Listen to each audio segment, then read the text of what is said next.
कादंबरी रुजवण भाग 21 लेखन आणि सादरीकरण मंजिरी कारेकर।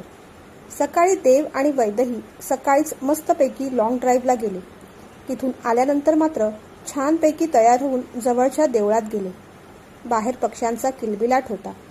येणाऱ्या जाणाऱ्या माणसांची वर्दळ होती। देवळाच्या आवारात देव शांत बसला। तो कोणत्या तरी विचारात आहे हे वैदहीला जाणवलं। कसलं टेन्शन? तिने विचारलं। आरोहीचंच ग। त्या दिवशी ती रडली ना, तिचं रडणं जरा वेगळंच वाटलं ग मला। म्हणजे लग्न करायचं नाही म्हणून रडणारी नाही ती। लग्न करायचं नाही हे ती कधीच बोलली नव्हती। काहीतरी वेगळंच वाटतंय मला। तो असं म्हणताच वैदहीचं हृदय धडधडू लागलं। काय वेगळं वाटतंय?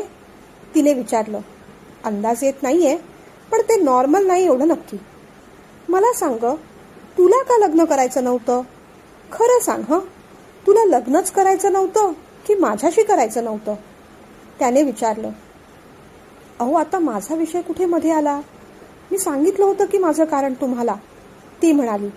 पुन्हा सांग ना, काही गोष्टी मला आरोहीच्या वागण्याशी रिलेट करायच्या आहेत, तो म्हणाला। अहो, मला लग्न करायचं नव्हतं, भीती वाटत होती म्हणून। एवढं म्हणून ती शांत झाली। का पण? काही घडलं होतं का? त्याने विचारलं। माझ्या बाबतीत तसं काही घडलं नव्हतं, पण माझ्या एका मैत्रिणीला फार वाईट अनुभव आला होता लग्नाचा। सासरी तिचा खूप छळ केला गेला। नवरा 2 दिवस बरा वागला, मग तो म्हणेल तसंच करावं लागायचं तिला। त्याला हवं तसं तो सुख ओरबाडून घ्यायचा, तिला मारहाण करायचा। ते सगळं ऐकून लग्नाबद्दल मनात एकदम भीतीच बसली होती। सगळं नको वाटायला लागलं। सासर, नवरा आणि लग्नानंतरच्या एकूण सगळ्याच गोष्टी, सगळ्याबद्दलच चीड वाटायला लागली। आमच्या घरी दादा सोडल्यास बाकी कोणी कोणत्या गोष्टीसाठी फोर्स करायचा प्रश्न यायचा नाही। दादा सुद्धा कोणत्याही एखाद्या गोष्टीला आग्रही असे नसायचे। काकाचं तर काही विचारूच नका। जी गोष्ट हवी आहे ती तो आणून द्यायचा। कोणत्याही गोष्टीसाठी नकार ऐकायची सवयच नव्हती मला। म्हणून मग लग्नाची गोष्ट काढली की भीती वाटायची। सासरी आपलं कसं होणार? आपल्याला सगळ्यांसोबत ऍडजस्ट करायला जमेल का मनाविरुद्ध वागावं लागेल? त्यात आपलं लग्न एवढं पटकन झालं की लग्न होऊन आपण दुसऱ्या घरी जाणार हे समजायला पचवायला सुद्धा वेळ मिळाला नाही मला। मला खरं तर लग्नाच्या आधीच करिअर करायचं होतं, नोकरीचा अनुभव घ्यायचा होता, बाहेरचं जग पाहायचं होतं। असं वाटत होतं माझ्या आधी माझी वहिनी घरात यायला हवी, पण तसं काही घडलं नाही। मग असं वाटलं घरातल्या लोकांनी लग्न थोपवलंय आपल्यावर। मनात खूप राग होता, चिडचिड होती, पण तो राग सासरी तुमच्या समोर, आईसाहेबांसमोर, अगदी अरू आणि आदिदादांसमोर सुद्धा दाखवण्याचा जराही स्कोप नव्हता। तुमची तर फार भीती वाटायची सगळ्याच बाबतीत, म्हणून मग तुम्हाला टाळत राहिले। त्यातल्या त्यात आरोहीशी नातं कम्फर्टेबल झालं, मग वाटायचं सतत तिच्याच सोबत राहावं। पण हळूहळू समजत गेलं, आईसाहेब चांगले आहेत, आदिदादा किती सपोर्ट करतात, तुम्ही चांगले आहात, अरू तर आहेच आहे। आता कुठे थोडीशी स्थिरावतेय मी। पण माझ्यात खरा बदल झाला तो त्या दिवशी जेव्हा आपण राधाला भेटून आलो। काय झालं माहीत नाही, तिच्याबद्दल वाईट सुद्धा वाटलं, पण तिचा फार हेवाही वाटला। ती ज्या पद्धतीने तुमच्या जवळ आली ना, ते नाही आवडलं। ती असं म्हणताच त्याने जरा तिच्याकडे चमकून पाहिलं। गैरसमज नका करून घेऊ, सगळं ठाऊक आहे मला, पण तरीही असं वाटलंच। तुमच्यावर माझा सोडून कुणाचाच हक्क नाही, तो नसायलाच हवा। ती भावना मनात आली आणि मग आपल्या दोघांमधलं अंतर आपोआपच कमी झालं। भीती कमी झाली। जे माझं आहे त्याची किंमत कळली मला। तुमच्याबरोबर बोलणं, बसणं, फिरणं आवडू लागलं, पण अजूनही पटकन कुणाला काय बोलावं, कसं बोलावं कळत नाही हो कधी कधी मला। काय निर्णय घ्यावे हे सुद्धा समजत नाही।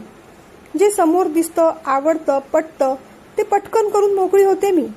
परिणामांचा विचारच करत नाही कधी कधी, म्हणून खूपदा वागणंही चुकतं आणि निर्णय सुद्धा चुकतात। पण यापुढे नाही वागणार असं। विचार करून निर्णय घेईन। बदलायचा प्रयत्न करतेय, पण पटकन जमत नाही हो मला। तुम्ही चिडता, काही बंधनं घालता, त्याचाही कधी कधी राग येतो। हेही कळतं की ह्याची सुद्धा गरज आहे। मग एवढं बोलून ती थांबली। मी चिडतो, रागावतो, शिस्तीसाठी काही बंधनं घालतो, त्याचा राग येतो तुला? येतही असेल, पण त्याला काही पर्याय नाही आता। जे जरुरी आहे ते करावंच लागणार। आणि ते करूच आपण. तुला कितीही वाईट वाटलं तरीही. रोपट्याला स्वैर वाढू दिलं तर ते फोफावतं. सोबत शिस्तीचं कुंपणे हवंच. पुन्हा एकदा तो अगदी स्पष्टपणे बोलला. ती थोडा वेळ त्याच्याकडे पाहतच राहिली. तुम्ही किती कठोर आणि स्पष्ट बोलता हो, ती म्हणाली. माहितीये मला मी काय वागतो याची मला पूर्ण कल्पना आहे. जे जरुरी आहे तेच आणि तेवढंच वागतो मी. पण सध्या मुद्दा तो नाही. सध्या विषय अरुच आहे. अरुच्या मनात अशी कोणतीही भीती नाही. आता जे तू सांगितलंस तसं ती काहीच बोलत नाही का? माझ्याकडेच बोलत नाही? कळतच नाहीये मला. मला या स्थळाशी लग्न करायचं नाही, इतक्यात तरी लग्न करायचं नाही असं काहीसं म्हणाली ती. म्हणजे तिला लग्न करायचंय पण या स्थळाशी करायचं नाही. हे असं का असेल? खूप विचार करतोय मी, पण काही गोष्टींची टोटलच लागत नाहीये मला. असो, येणारी वेळच उत्तर देईल त्याचं. चल निघूया आपण. आज बोटिंग करायची आहे ना तुला? मग ती थोडीशी हसली. त्याच्या बरोबरीने चालू लागली. रात्री झोपायच्या आधी देव वैदेहीला म्हणाला, इथून आपण परत जाऊ तेव्हा तुला घरी सोडून दुसऱ्या दिवशी मी अलिबागला जाणार आहे. राधाची केमो आहे ना, चालेल ना? त्याने विचारलं. मी पण सोबत यायला हवं का? तिने विचारलं. नको, ते सगळं पाहणं झेपणार नाही तुला यावेळेस. माझ्यावर विश्वास आहे ना तुझा? तू सोडून माझ्या आयुष्यात दुसरं कुणीच नाही, कुणीच नसणार, तो म्हणाला. ठाऊक आहे मला. तुमच्या मांडीवर झोपू थोडा वेळ? त्याने हसून तिला जवळ घेतलं. मी तुला ओरडतो, कधी चिडतो, काही गोष्टी करायला नको म्हणतो. माझा फार राग येत असेल नाही तुला? त्याने विचारलं. येतो कधी कधी, पण तुमचं प्रेम सुद्धा कळतं मला, ती म्हणाली. मग माझ्याशी कधी भांडा असं वाटत नाही तुला? त्याने विचारलं. भांडण? अहो नाही हो, भांडताच येत नाही मला. कधीच कोणत्याच गोष्टीसाठी भांडत नाही मी. म्हणूनच तर माझी चिडचिड होते. घरी सुद्धा सगळ्यांनी लाड केले, सगळ्यात जास्त काकाने. खूप लाड केले माझे. पण तरीही कोणतीही महत्वाची गोष्ट ठरवायचा हक्क किंवा निर्णय घ्यायचा अधिकार नव्हता हो मला. अगदी लग्नाच्या बाबतीत सुद्धा. जिथे हक्क आणि अधिकारच नाही तिथे मग भांडण कुठे उरलं? म्हणून सगळ्यांचं सगळं ऐकते मी. मनात नसलं तरी ऐकून घ्यावंच लागतं. चिडचिड होते ना, राग पण येतो, पण भांडण नाही करता येत मला. तिच्या त्या बोलण्याकडे देव आश्चर्याने पाहतच राहिला. एखाद्या लहान मुलासमोर खूप सारी खेळणी ठेवावीत, पण त्याला त्याच्यासोबत खेळताच येऊ नये, हा कसा विरोधाभास? एखाद्याचे लाड करावेत, लाडावून ठेवावं, पण कोणतेही निर्णय घेण्याचे त्याला अधिकार नसावेत.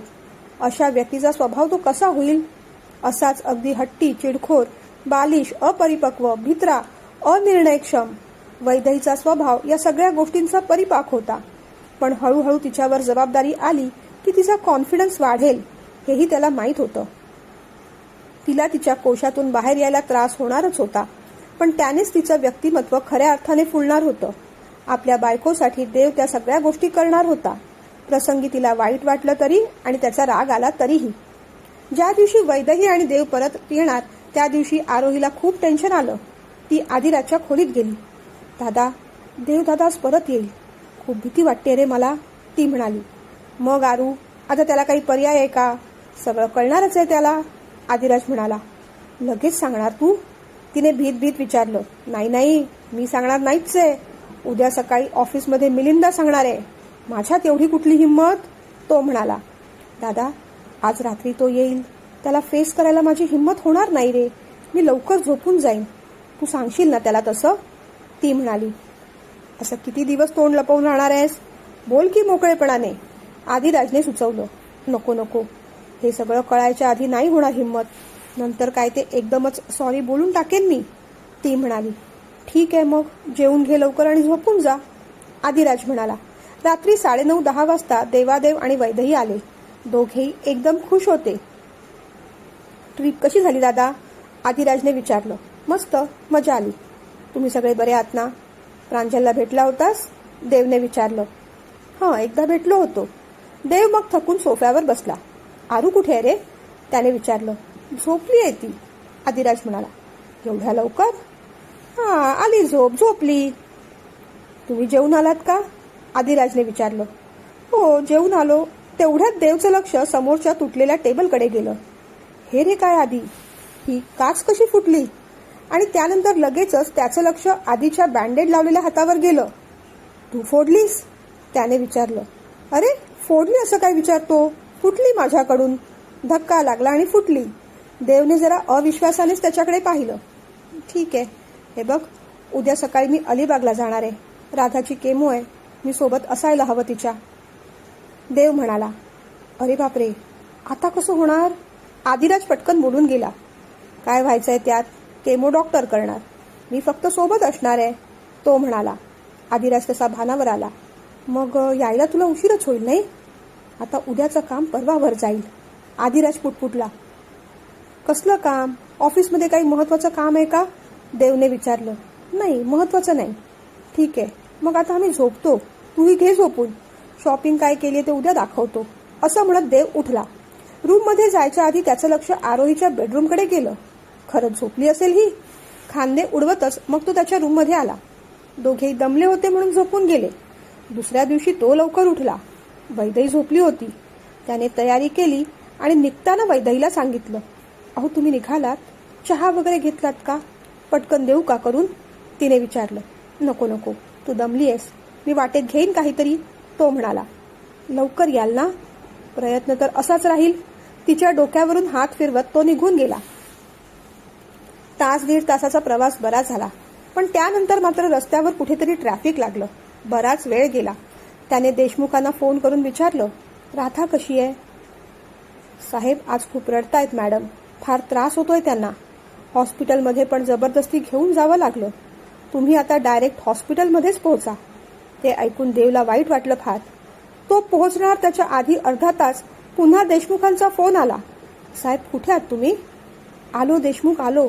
एवढं ट्रॅफिक आहे ना, वैताग आलाय मला. अर्ध्या तासातच पोहोचतो मी. राधा ठीक आहे ना? साहेब जरा गाडी बाजूला घेता का? का? काय झालं? देवने काळजीने विचारलं. साहेब राधा मॅडम गेल्या. ऑक्सिजन कमी झालं अचानक. 5 मिनिटांपूर्वीच गेल्या. तुम्ही जर ड्राईव्ह करत असाल तर थोडा वेळ गाडी बाजूला घेऊन स्थिर व्हा. देशमुख म्हणाले. देवच्या हातून मोबाईल खाली पडला. त्याने कशीबशी गाडी साईडला घेतली. सावरण्याचा प्रयत्न केला, पण सावरता मात्र आलं नाही. कशीबशी गाडी ड्राईव्ह करून तो हॉस्पिटलमध्ये पोहोचला. राधा निश्चित पडली होती. देव, नको ना रे जाऊस. ही हाक आता पुन्हा कधीच ऐकू येणार नव्हती. त्याला खूप रडायला आलं. राधा, तुला माझ्याकडून जे प्रेम हवं होतं ते मी कधीच देऊ शकलो नाही. देऊ शकणार नव्हतोच. ते फक्त वैदेहीचं आहे. पण कोणत्या तरी जन्मात वेगळ्या नात्याने या प्रेमाची परतफेड जरूर करीन. मला माफ कर ग. पुढच्या सगळ्या गोष्टी त्याने उरकल्या. आदिराजला राधाच्या जाण्याबद्दल सांगितलं. मिलिंदांनाही सांगितलं. मग तिथे न थांबताच तो परत घरी आला. राधाबद्दल ऐकून आरोही आणि वैदेहीला सुद्धा मोठा धक्का बसला होता. देव आला तो अगदी खचल्यासारखाच वाटत होता. आदिराज त्याच्या बाजूला बसून राहिला. रात्री देवने फक्त 1 कपभर दूध घेतलं. कुणाशी काहीच न बोलता तो तसाच झोपून गेला. रात्री सगळी कामं आवरून झाल्यानंतर वैदेही हॉलमध्ये आली. आदिराज तिथेच होता. ती आदिराजला म्हणाली, दादा, सकाळपासून पाहतेय घरात ना मला काहीतरी वेगळं वाटतंय. म्हणजे राधाच्या जाण्याने यांना खूप मोठा धक्का बसलाय. मलाही फार वाईट वाटलं, रडू आलं. आरोही सुद्धा रडली. पण अरूचं रडणं काहीतरी वेगळंच वाटतंय. तुम्ही म्हणालात ही काच फुटली, तुमच्या हाताला लागलं. सगळ्या गोष्टी लॉजिकल वाटत नाहीयेत. काही घडलंय का? आरोही पण नीट बोलत नाहीये माझ्याशी. रूम बंदच करू नये. यांच्याशी सुद्धा मी काही बोलू शकणार नाही आज. त्यांना सावरायला स्वतःचा वेळ घेऊ दे. पण त्या पलीकडे काही घडलेलं आहे का? काही कळतच नाहीये मला. ती म्हणाली तसं आदिराजने तिला आधी खाली बसवलं. मग देवच्या रूमकडे नजर टाकली. खूप काही घडलंय वैदेही. आरोहीच्या बाबतीत आहे. तो असं म्हणताच वैदेही जरा घाबरलीच. आईसाहेबांनी आरोहीसाठी जे स्थळ आणलं त्याबद्दल बोलताय का? तिने विचारलं. नाही, आरोही आणि विशांच्या बाबतीत बोलतोय. ते ऐकून ती ताडकन उभीच राहिली. खाली बस. मी काय सांगतो ते नीट ऐकून घ्या आधी. ही गोष्ट तुला माहीत नाही, माहिती आहे मला. पण आरोही आणि विशांचं एकमेकांवर प्रेम आहे आणि त्यांना लग्न करायचंय. परवा दिवशी मी आणि प्रांजलने त्या दोघांना बाईकवर पाहिलं तेव्हा मला ही गोष्ट कळली. माझा राग कंट्रोल झाला नाही आणि मग रागानेच मी टेबलवर हात आदळला. काच फुटली आणि मला लागलं. ऐकून आता वैदेही थरथरू लागली होती. तू घाबरू नकोस वैदेही. मिलिंदाला पण माहिती आहे सगळं. तो उद्या दादाशी बोलणार आहे. खरं तर आजच बोलणार होता, पण आज दादाला अलिबागला जावं लागलं, त्यामुळे आजचं बोलणं आता उद्यावर गेलं. दादा कसा रिॲक्ट करेल कुणाला काहीच कल्पना नाही. पण हे बघ, तो तुला जर काही बोलला ना तर तू स्पष्टपणे सांग, या सगळ्या गोष्टीशी माझा काहीही संबंध नाही, मला काहीही माहीत नाही. तू बोलायच्या आधी हे सगळं मी सांगणारच आहे त्याला, पण तरीही तू तुझ्या अंगाला अजिबात काहीही लावून घेऊ नकोस. तुझ्यापर्यंत काहीच येणार नाही तसं. मी मुद्दामूनच तुला आधी या गोष्टीची कल्पना देऊन ठेवतोय. तो म्हणाला, पण दादा आता पुढे काय होईल हो? विशान दादाने घरी सगळ्यांना सांगितलं असेल का? आई साहेबांना माहिती आहे का? तिने विचारलं. मिलिंदा आणि मिनल काकू सोडून अजून तुमच्या घरी कुणाला माहीत नाही. आई साहेबांना पण इतक्यात सांगायचं नाहीच आहे, त्या इथे आल्यावर पाहू. आरोहीची तर काळजी वाटतेय मला, पण आता विशान दादाची पण वाटू लागली आहे. पुढे सगळं कसं होणार? मुख्य म्हणजे हे काय रिॲक्ट करतील याचंच टेन्शन आलंय मला. वैदेही म्हणाली, घाबरू नकोस वैदेही, आता जे काही आहे ते फेस करावंच लागणार आहे आपल्या सगळ्यांना. वैदेहीच्या मनात रात्रभर अनेक विचार चालू होते. तिला आता एक एक गोष्टी आठवू लागल्या. आरोही म्हणाली होती, तू माझी नणंद होणार म्हणून. विशान दादा सुद्धा असंच काहीतरी म्हणाला होता. हे तेव्हाच आपल्याला कळायला हवं होतं, पण तेव्हा कळून तरी आपण काय करणार होतो? त्यांचं त्यांनी ठरवलं होतं. आता उद्या यांना कळलं तर आणखीन काय प्रॉब्लेम होतील कुणास ठाऊक. पुढे या दोघांचं जमलं तरी प्रॉब्लेम होणारच आहेत. आरोही आपल्या घरात ॲडजस्ट करू शकेल का? विशान दादाला जावई म्हणून इथे मान मिळेल का? त्याचा अपमान झाला तर आपल्याला सुद्धा आवडणार नाही ते.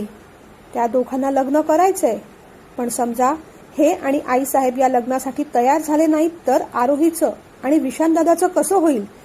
ती या कुशीवरून त्या कुशीवर तळमळत राहिली फक्त. झोप काही आली नाही. सकाळी देवादेव शांतच होता. तो अजूनही राधाच्याच धक्क्यात होता. सकाळी ब्रेकफास्टला सुद्धा आरोही आली नाही याचं त्याला थोडं आश्चर्यच वाटलं. आरोही कुठे आहे? त्याने वैदेहीला विचारलं. झोपली आहे अजून. का? बरं नाहीये का तिला? काल पण लवकर झोपली, आजही अजून उठली नाही. त्याने आदिराजला विचारलं. असेल काहीतरी. आदिराज बोलून गेला. असेल काहीतरी म्हणजे? हे काय उत्तर झालं? तुला माहित नाही? त्याने विचारलं. अरे म्हणजे खास काही नाही रे. आता काय बोलावं आदिराजला पण सुचलं नाही. बरं आपण निघूया का ऑफिसला दादा? बरीच कामं तिथेही पेंडिंग आहेत. देव पण मग ऑफिससाठी निघून गेला. मिलिंदांना आज जाम टेन्शन आलं होतं. केबिनमध्ये नुसत्या त्यांच्या येरझाऱ्या चालू होत्या. त्यात देवने राधाबद्दल कळवलं होतं. ते ऐकून तर ते अधिकच डिस्टर्ब झाले होते. देव आणि आधीची गाडी पाहून ते अस्वस्थ होत गेले. देव सरळ त्याच्याच केबिनमध्ये गेला. आदिराज मात्र मिलिंदांच्या केबिनमध्ये आला. आधी, आज ऐवजी आपण उद्या बोलूया का रे? मिलिंदांनी विचारलं. अरे नको, घरी आरोही रूमच्या बाहेरच येत नाहीये, सारखी रडत बसलीये. मिलिंदा, आता जे काही होईल ते होईल रे, बोलून टाकू आज. आदिराज म्हणाला. अरे पण आज त्याची मनस्थिती बरोबर नाही ना. राधाच्या बाबतीत काल जे घडलं त्या टेन्शनमध्येच आहे तो. मिलिंदा म्हणाली. त्यातून सावरणं कठीणच आहे त्याला, पण आता आपल्या समोर जे वाढून ठेवलंय ते आपण निस्तरायला नको का? उगीच वेळ काढू नकोस, बोलून टाकूया. चल आपण जाऊ. आदिराज म्हणाला. पण आज मला खूप भीती वाटते रे आदी, माझेच हातपाय लटपटायला लागलेत आता. मिलिंदा म्हणाले. अरे मिलिंदा, तू आत्ताच असं वागायला लागलास तर त्याच्यासमोर जाऊन काय होईल तुझं? चल रे, आता वेळ नको काढूस. दोघेही मग देवच्या केबिनमध्ये आले. देवचा आज काम करायचा मूड नव्हता. देव खुर्चीला टेकून शांत बसला होता. मिलिंदा, त्या 2 ऑर्डर्स अडकल्या होत्या, त्या निघाल्या का रे? त्याने विचारलं. हो देव, झालं ते काम. छान झालं, देव म्हणाला. बरं तुम्ही कशाला आलात? काही डिस्कशन आहे का? महत्वाचं काही नसेल तर उद्या बोलूया का आपण? देवने विचारल्यावर आदिराज आणि मिलिंदा एकमेकांकडे पाहत राहिले. दादा, अर्जंट पण आहे आणि महत्वाचं पण आहे रे. आदिराज असं म्हणताच देवच्या कपाळावर आठ्या आल्या. बसा, बोला. मिलिंदाने 2 क्षण डोळे मिटून घेतले. आदिराजने त्यांच्यासमोर पाण्याचा ग्लास धरला. त्या दोघांच्या सगळ्या बारीक हालचालींकडे देव पाहतच होता. वैदेहीच्या बाबतीत काही आहे का मिलिंदा? तसं असेल तर मी कुणाचंच काही ऐकून घेणार नाही. आता तिच्या बाबतीत जे काही निर्णय घ्यायचे ना ते मीच घेणार. तो आधीच बोलून गेला. देव, ऐकायच्या आधीच आम्हाला दोष देऊन मोकळा होतोस तू प्रत्येक वेळेस. मिलिंदा पण पटकन रागानेच बोलून गेले. मग काय? आता तिचे कोणतेही लाड मी चालवून घेणार नाही. शिस्तीनेच वागावं लागेल तिला. देव असं म्हणताच मिलिंदा उठले. आधी मला बोलायचंच नाही याच्याशी. ते म्हणाले, अरे अरे मिलिंदा, असं काय करतोयस? आणि दादा तूही थांब ना रे जरा. वैदेहीचा प्रश्न नाही आता, आरोहीचा आहे. आदिराज असं म्हणाला ते ऐकून देव खुर्चीतून उठून उभा राहिला. आरूचा काय प्रश्न आहे? त्याने विचारलं. तसे दोघेही एकदम शांत झाले. बोल मिलिंदा, काय प्रश्न आहे आरूचा? देवने विचारलं. शांतपणे ऐकणार अशील तरच सांगेन, नाहीतर नाही सांगणार मी, मिलिंदा म्हणाले. दादा आधी खाली बस. आधीने समजावल्यावर देव खाली बसला. देव, अरे आरोही आणि विशांचं एकमेकांवर प्रेम आहे. एवढं बोलून मिलिंदा थांबले. देवच्या शिरा आता ताणल्या होत्या. दात एकमेकांवर आवळले होते. हो दादा, त्या दिवशी मी आणि प्रांजल अरूला क्लासमधून पिकअप करण्यासाठी गेलो होतो तेव्हा आम्ही तिला आणि विशांतला बाईकवर पाहिलं. घरी आल्यानंतर तिला विचारलं तेव्हा सगळ्या गोष्टींचा खुलासा झाला. मीही खूप चिडलो, रागावलो, पण नंतर शांत झालो. तिला त्याच्याशीच लग्न करायचे असं ती म्हणते. विशांतचं सुद्धा तेच मत आहे. आदिराजने सगळं सांगून टाकलं. मिलिंदा, तुला माहीत होतं हे? देवने विचारलं. नाही रे देव, नव्हतं माहीत. स्वतःच्या गळ्याची शपथ घेऊन सांगतो. ज्या क्षणी मला माहीत पडलं ना, त्याच क्षणी फोन करून तुला सांगावंसं वाटलं. विशांतवर पण खूप भडकलो मी, पण तुझ्या आणि वैदेहीच्या लग्नाच्या आधीच त्यांची ओळख मैत्री होती. एकमेकांवर प्रेम होतं.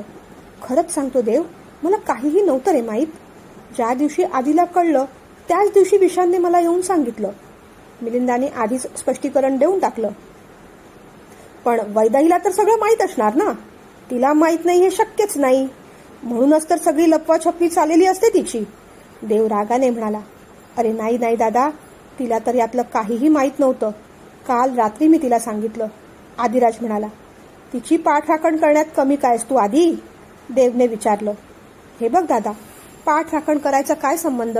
जे खरं आहे ते सांगतो. वैदेहीला यात खेचू नकोस उगीच. तुला जे काही बोलायचंय ते आरोहीशी बोल. यात वैदेहीचा काहीही दोष नाही. तिला काहीही माहीत नाही, आदिराज स्पष्टपणे म्हणाला. हो देव, मी विशांतला पण तेच विचारलं. तोही तेच म्हणाला. वैदेहीला यातलं काहीही माहीत नव्हतं. उगीच निदान हा राग तरी तिच्यावर नको रे काढूस, मिलिंदा म्हणाले. आता कुणावरच विश्वास उरलेला नाही आमचा. आधी चल आपण घरी जाऊया, देव म्हणाला. आदिराज आणि मिलिंदा एकमेकांकडे पाहत राहिले. मला वाटतं आधी तुम्ही निघा घरी. शांतपणे आरोहीशी बोलून घ्या. काहीही काम न करता ऑफिसचं सगळं टेन्शन तसंच मागे टाकून देवादेव आणि आदिराज गाडीत बसले. आदिराजने गाडी ड्राईव्ह केली. वैदेही हिम्मत करून आरोहीच्या रूममध्ये गेली. वैदेहीला पाहून आरोहीला एकदम रडूच आलं. तिने वैदेहीला मिठी मारली. वैदू, सगळं सांगायचं होतं ग, पण सांगितल्यामुळे तूच अडचणीत आली असतीस म्हणून नाही सांगितलं. शांत हो अरू. तुला काही खायला आणू का? सकाळपासून तू काहीही खाल्लेलं नाहीस. तुझ्यासाठी कॉफी बिस्किट घेऊन येऊ का? वैदेहीने विचारलं. नाही ग, भूक नाही मला. संध्याकाळी जोपर्यंत दादा येत नाही, बोलणं होत नाही, तोपर्यंत अन्न पाणी गोड लागणार नाही मला आता. मला सांग वैदू, माझं काही चुकलं का ग? आरोहीने विचारलं. मी काय सांगणार अरू? प्रत्येक गोष्ट कुणासाठी तरी बरोबर असते, कुणासाठी तरी चुकीची. तुझ्या दृष्टिकोनातून तू बरोबर असशील, पण कदाचित आईसाहेबांना, आदिदादाला आणि यांना तुझं वागणं चुकीचं वाटत असेल, वैदेही म्हणाली. पण तुला काय वाटतंय, चूक की बरोबर? आरोहीने प्रश्न विचारला. प्रेम करणं चूक नाही तेवढं कळतंय मला, पण घरातल्यांना दुखावून असं निर्णय घेणं म्हणजे... एवढं बोलून वैदेही थांबली. मुद्दामून नाही केलं ग मी. आम्ही कधी एकमेकांच्या प्रेमात पडलो कळलं नाही आम्हाला. मी विशांशिवाय नाही राहू शकत. मला त्याच्याशीच लग्न करायचंय, ती म्हणाली. कळतंय ग मला अरू, पण माझ्या हातात सुद्धा काही नाही. तुला कोणत्या गोष्टींसाठी सपोर्ट करेल असा या घरात माझा स्टँडच नाही. मी फक्त तुझ्यासोबत बसून तुझं दुःख शेअर करू शकते. वैदेहीने तिला पुन्हा घट्ट मिठी मारली आणि तेवढ्यातच देव आणि आदिराज वर आले. आरोहीच्या बेडरूमचा दरवाजा उघडा आहे आणि वैदेही तिथेच बसली आहे पाहून देवादेव अधिक भडकला. त्याने वैदेहीला जरा जोरातच हाक मारली. वैदेही, आत ये. वैदेही आणि आरोहीला काही कळलंच नाही पहिल्यांदा. यांचा आवाज होता का ग अरू? हे घरी परत आले? तिने पटकन मागे वळून पाहिलं. आदिराज पटकन आरोहीच्या रूममध्ये आला. वैदेही, चल ये पटकन, दादा बोलावतोय तुला, आदिराज म्हणाला. मला का बोलावतात आदिदादा? मी काय केलं? मला तर काहीच माहीत नव्हतं हो. मी काहीही केलं नाही, खरंच सांगतेय. ती बिचारी आता घाबरली. हो हो, तेच सांगायचं आपल्याला. जा, तू तुझ्या रूममध्ये जा आधी, आदिराजने समजावलं. मला खूप भीती वाटतेय, मी एकटीच कशी जाऊ? तुम्ही पण चला ना. हे माझं काहीच म्हणणं ऐकून घेणार नाही आता, ती म्हणाली. मी येणारच आहे वैदेही, तू तर चल आधी. तेवढ्यात देवादेवने पुन्हा हाक मारली, वैदेही. तो अजून भडकायच्या आधी जा लवकर. वैदेही मग पळत पळतच तिच्या रूममध्ये गेली. तिच्या पाठोपाठ आदिराज. आरोहीला अधिकच वाईट वाटू लागलं. आपल्यामुळे या सगळ्यांना किती त्रास होतोय. वैदेही देवादेवच्या समोर जाऊन उभी राहिली. कधीपासून चाललंय हे सगळं, त्याने विचारलं. मला नाही हो माहीत. खोटं बोलू नकोस हा वैदेही, देवादेव म्हणाला. नाही हो, खरंच सांगते, मला खरंच काही माहीत नाही यातलं. मला मूर्ख समजलीस का ग तू? एवढ्या काय गप्पा चाललेल्या असायच्या तुमच्या? प्रत्येक गोष्टीला तुला आरोहीच कशाला हवी असायची? माहेरी जाताना आरोहीला बरोबर घेऊन जायची काय गरज होती? प्रोजेक्ट करायला आरोहीला माझ्या घरी पाठवा असं का म्हणाली होतीस तेव्हा तू? सगळ्याची स्पष्टीकरण हवी आहेत मला, बोल. वैदेही घाबरली. तिला रडू फुटलं. तिने आदिराजकडे पाहिलं.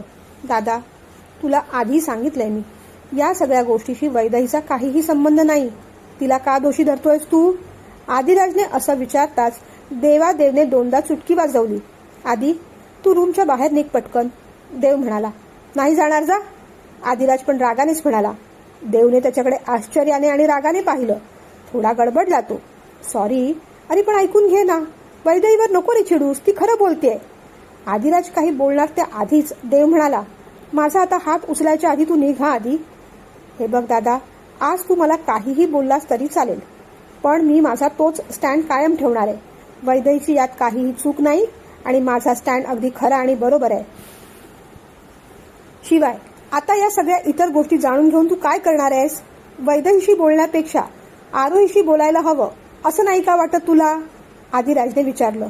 तू आधी बाहेर निघ, आता शेवटचं सांगतोय मी आधी, देव आणखीन रागाने म्हणाला. नाही, जोपर्यंत वैदेही निर्दोष आहे हे तू मान्य करत नाहीस तोपर्यंत मिथून हलणार देखील नाही. त्याचा हट्टीपणा पाहून देव अधिकच भडकला. आधी निघ इथून. तो हात उचलणार तोच शेवटी मग वैदेहीच मध्ये पडली. डोळे पुसत ती म्हणाली. अहो थांबा थांबा, असं काहीही करू नका हो. आदी दादा, हे सांगतायत तसंच करा, तुम्ही जा सध्या बाहेर. आदिराजला वाईट वाटत होतं. वैदेहीला तसंच सोडून जायला त्याचं मन होईना. त्याने वैदेहीकडे पाहिलं. घाबरलेली रडवेली होऊन ती सुद्धा त्याच्याकडेच पाहत होती. नाईलाजाने शेवटी तो बाहेर पडला. आरोहीच्या रूममध्ये गेला. देवने दरवाजा खाडकन आपटला. तू आता बोलणार आहेस की मी आणखीन काही करायला हवंय? देवने तिच्याकडे पाहत विचारलं. काय बोलू, खरं तेच सांगतेय, मला खरंच यातलं काहीही माहीत नाही हो. स्वतःची शपथ घेऊन सांगते. ती आता रडू लागली होती.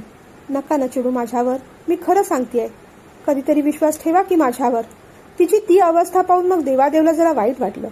थोडा शांत झाला तो. नक्की तुला यातलं काहीच माहीत नव्हतं? खरंच सांगते, खरंच काहीही माहीत नव्हतं मला. काल आदिदादांनी सांगितलं तेव्हा कळलं, ती म्हणाली. जा, आरोहीला बोलावलं म्हणून सांग. तिने मग डोळे पुसले. ती बाहेर गेली. आरोहीच्या रूममध्ये आली. आरोहीला म्हटलं. आरू, हे बोलावतायत तुला. ते ऐकून आरोहीचं हृदय धडधडू लागलं. आदिदादा, तू पण चल ना. अगं आरू, आत्ताच मला बाहेर काढलंय त्याने. अरे चल ना प्लीज. तिने हात पकडला तसा आदिराज तिच्याबरोबर आला, पण रूमच्या बाहेरच थांबला. मग देवच म्हणाला.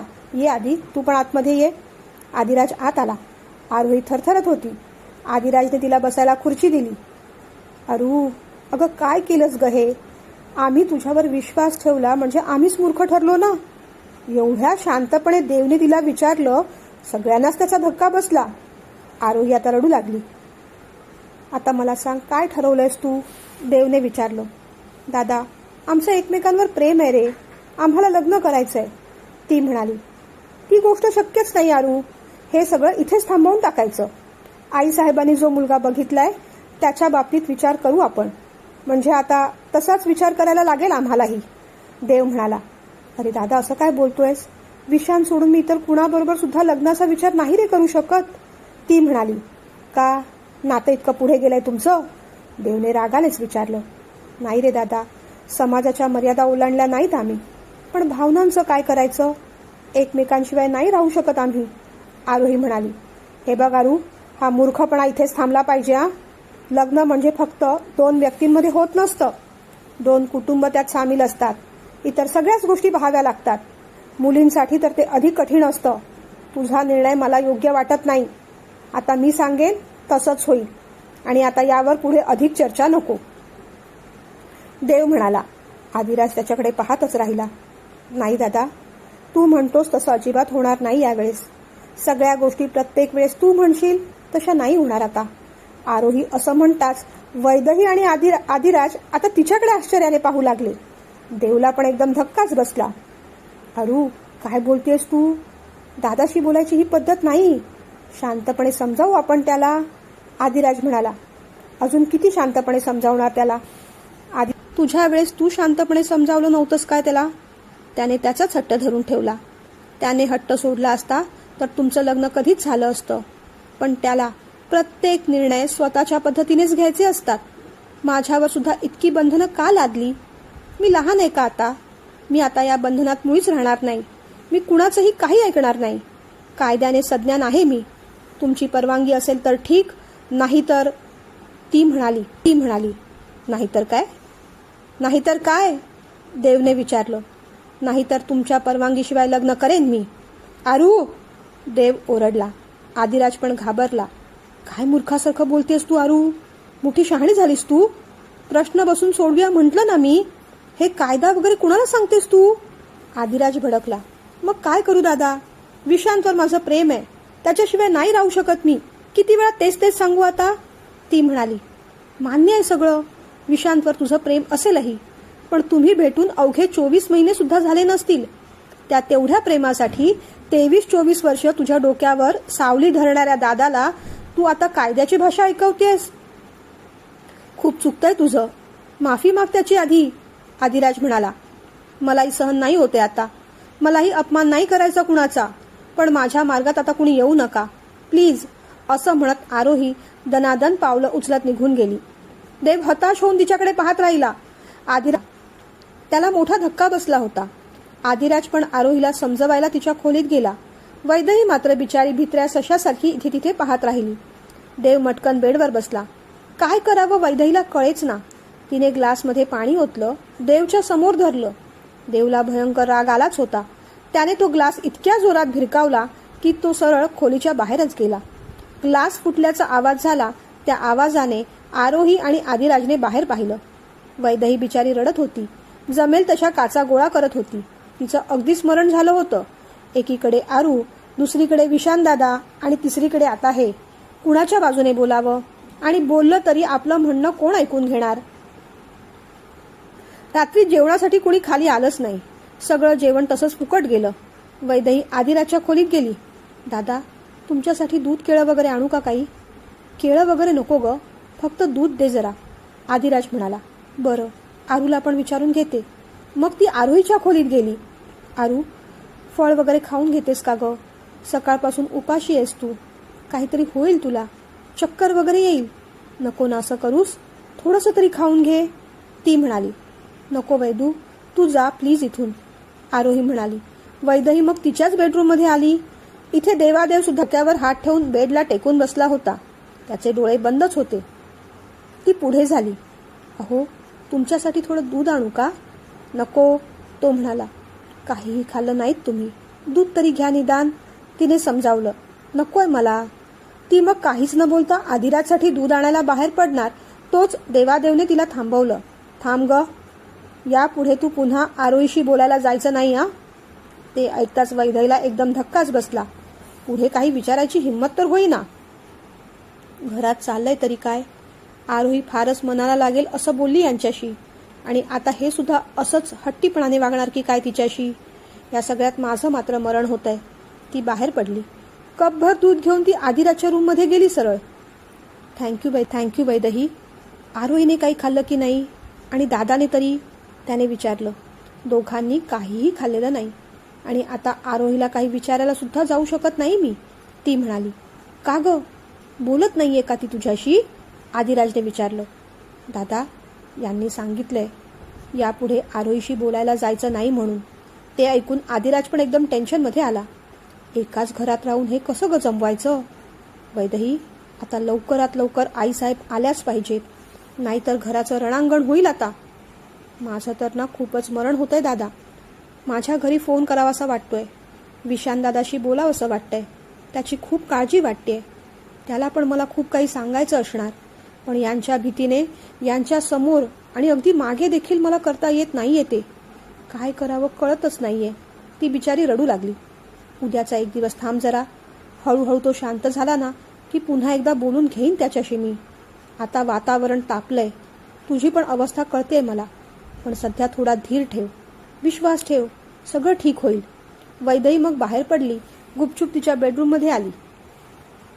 सकाळी देव ब्रेकफास्टला खाली यायच्या आधीच वैदेहीने पोह्यांची प्लेट भरून आदिराजला दिली. त्याला म्हणाली, दादा, कालपासून अरुणे काहीही खाल्लेलं नाही. प्लीज एवढं तिला नेऊन द्या. तिला जबरदस्तीने खायला द्या. तिला आमच्या मैत्रीची शपथ घाला. अहो, चक्कर येईल तिला आता. कधीपासून उपाशी आहे ती. मी जाऊ शकत नाही ना, नाहीतर मीच गेले असते हो. कळवळून ती म्हणाली. कळतंय मला वैदेही. दे ती प्लेट, मी नेऊन देतो. खाऊ सुद्धा घालतो. तो प्लेट घेऊन आरोहीच्या रूममध्ये जाणार तेवढ्यात देव त्याच्या रूममधून बाहेर आला. त्याने जरा उपहासानेच आधीकडे पाहिलं. बोलला तर काहीच नाही. आरोहीच्या रूमकडे अजिबात ढुंकून सुद्धा न पाहता मग तो खाली उतरला. तो आला पाहताच वैदेहीने पटकन त्याच्या प्लेटमध्ये पोहे ठेवले. चहा ओतला. तू केलास का ब्रेकफास्ट? देवादेवने विचारलं. तिने मानेनेच नाही असं सांगितलं. बस मग. आधी दादांना देते, मग घेईन मी, ती म्हणाली.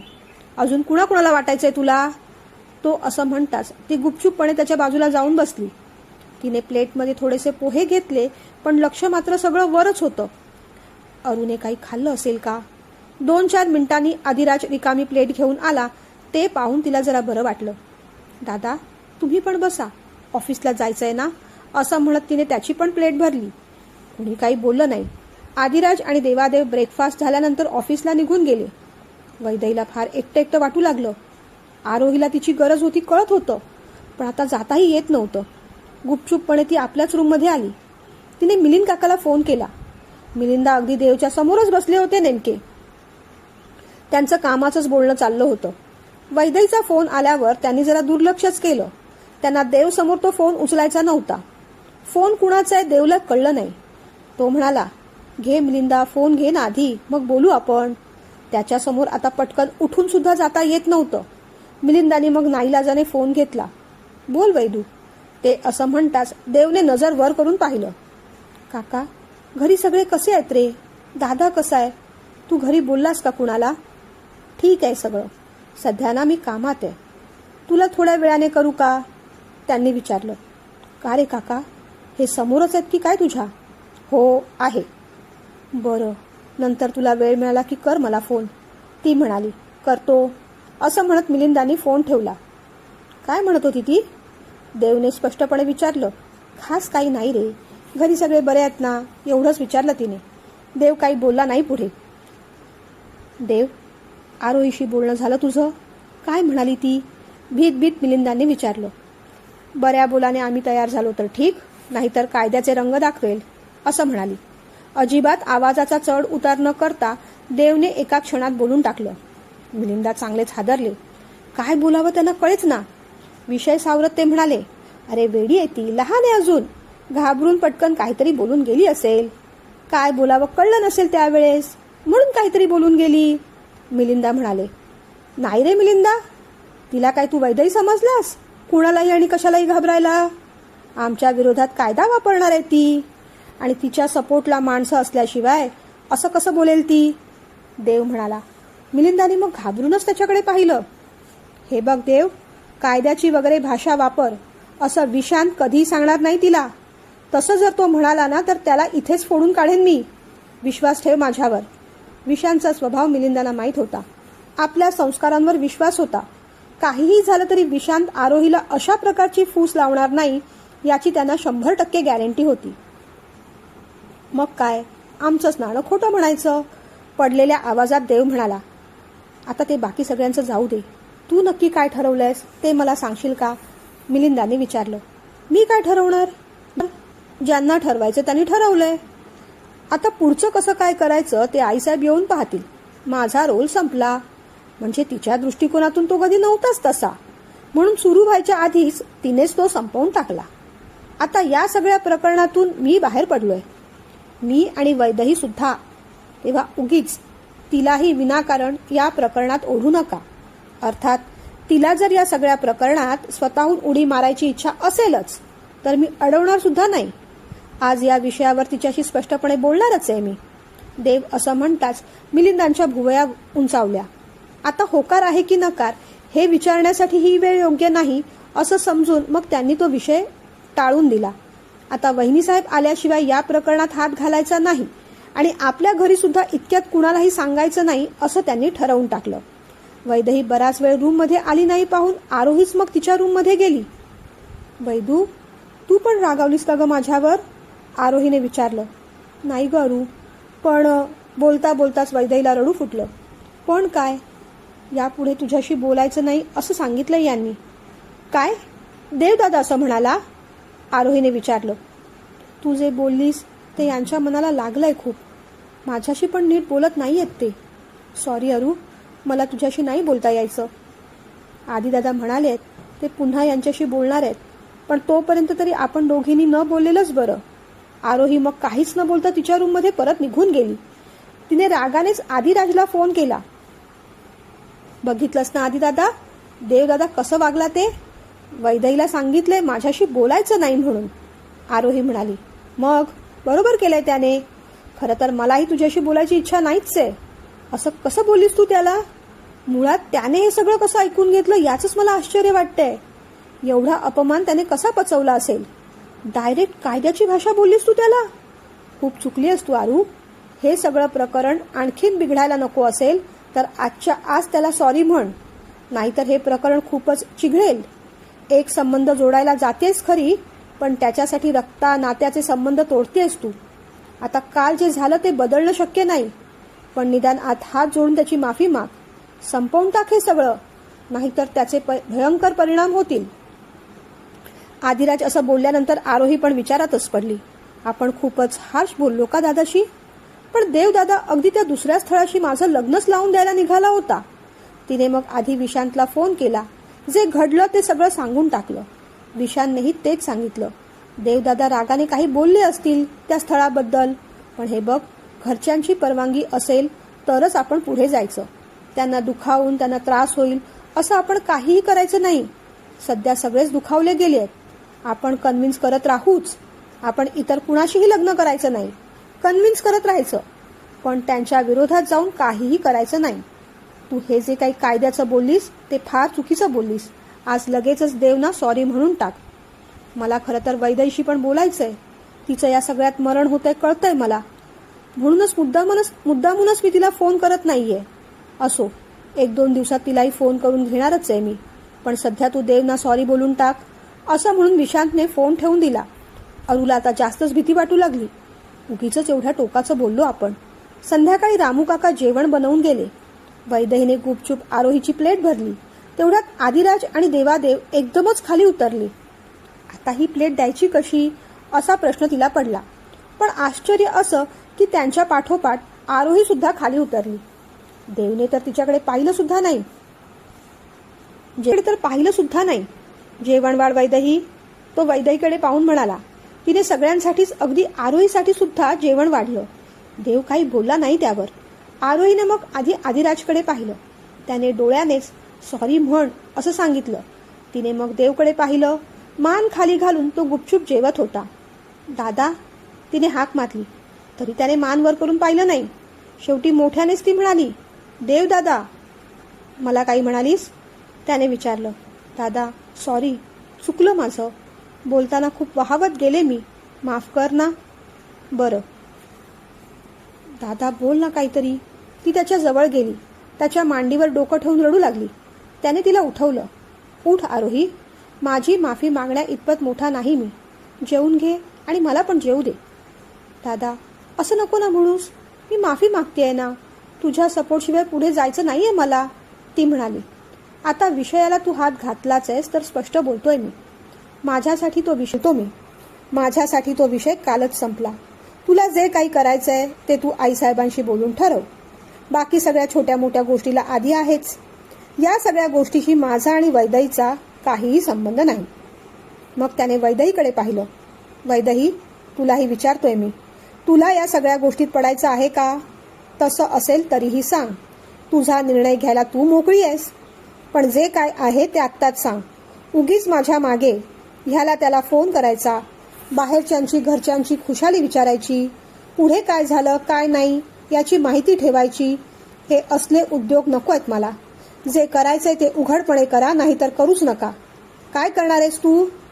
ते ऐकून वैदही बिचारी आणखीनच गोंधळली. अहो, तुम्ही ठरवाल तसं, ती म्हणाली. मी ठरवेन तसं? का? तुला तुझं मत नाही?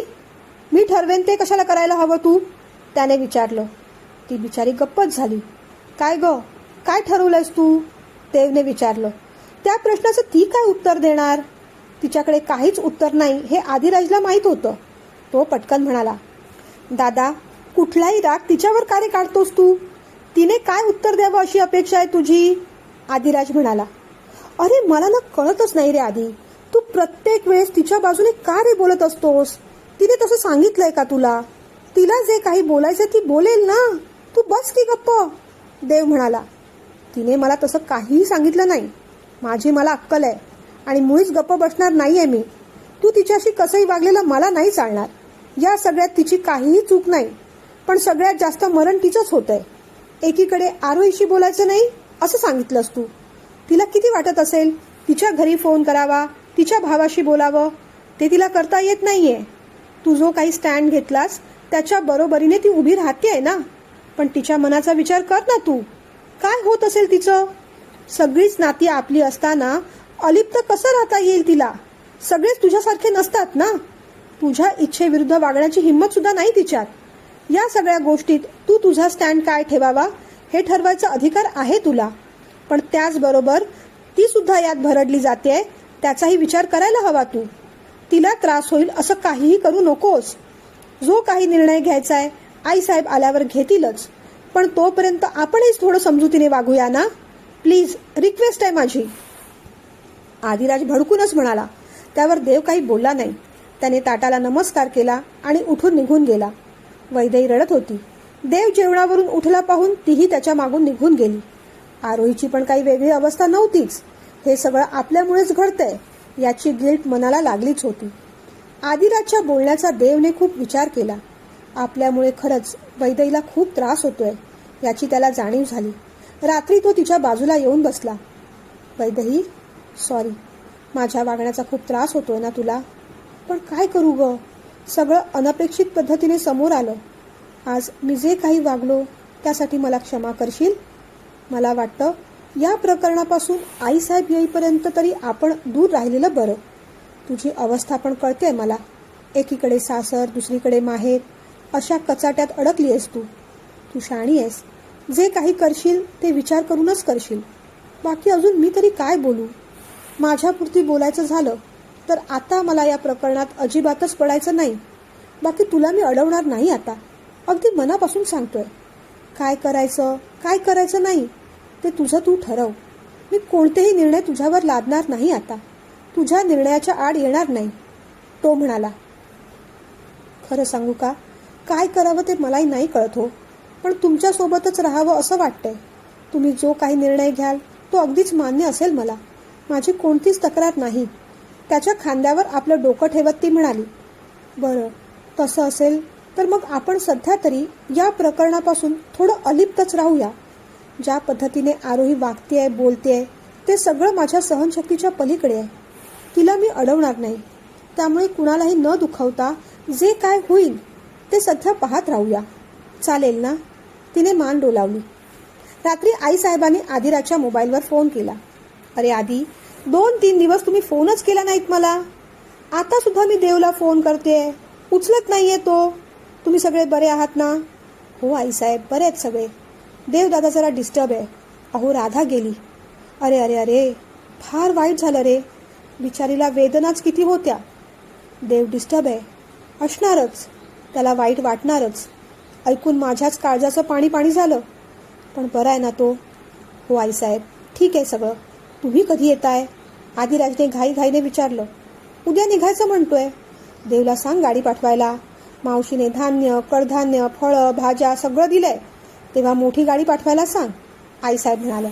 बरं, करू व्यवस्था आम्ही. काळजी घ्या, उद्या भेटू, असं म्हणत आईसाहेबांनी फोन ठेवून दिला. आदिराज मग देवच्या खोलीत गेला.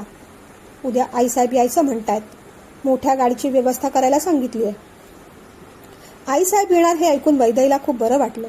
घरात जी खळबळ चालली होती त्यांच्या येण्यामुळे ती नक्कीच संपेल याची तिला खात्री होती. आता आईसाहेब आल्यानंतर पुढे काय होईल? त्यांनी आणलेल्या स्थळाला देव सपोर्ट देईल की आईसाहेब विषांचं स्थळ मान्य करतील? पाहूया पुढच्या भागात.